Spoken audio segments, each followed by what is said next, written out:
ఇది ఏంటిది కేక్ అనుకున్నారా? కేక్ కాదు. మీకు నడుము నొప్పి, మోకాలు నొప్పి అయితే ఈ పాతకాలం వంటకం ఒకసారి ట్రై చేయండి. హెల్త్‌కి చాలా మంచిది. రాగి పిండితో పిట్ అయితే ఇంకా చాలా మంచిది. అలాగే టేస్ట్ కూడా చాలా బాగుంటుంది. ఎలా ప్రిపేర్ చేసుకోవాలో ఈ వీడియోలో చూసేయండి. ఒక మిక్సింగ్ బౌల్‌లోకి 1 కప్పు రాగి పిండిని తీసుకోండి. అందులో సాల్ట్ వేసుకొని కలుపుకోండి. వాటర్ అనేది చిలకరించుకుంటూ కలుపుకోవాలి. వాటర్ అనేది ఎక్కువగా కలుపుకోకూడదు. ఇలా చిలకరించుకుంటూ కలుపుకోవాలి. ఇలా పట్టుకుంటే ముద్దవ్వాలి. ఇడగొడితే ఇడిపోవాలి పిండిని. కన్సిస్టెన్సీ ఇలా ఉంటే సరిపోతుంది.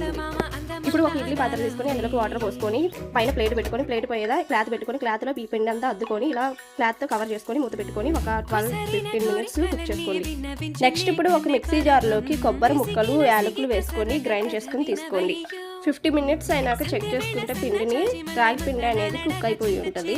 మనం చెక్ చేసుకోవాలంటే పిండిని పట్టుకుంటే ముద్ద అయ్యి ఉంటే కుక్ అయినట్టు.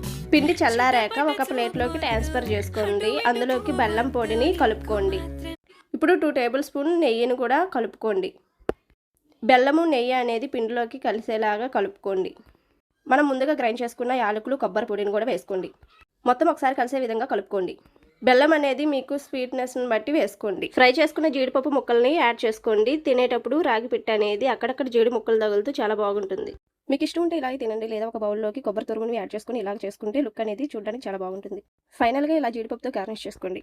మీరు ఒకసారి ట్రై చేసి కామెంట్ చేయండి.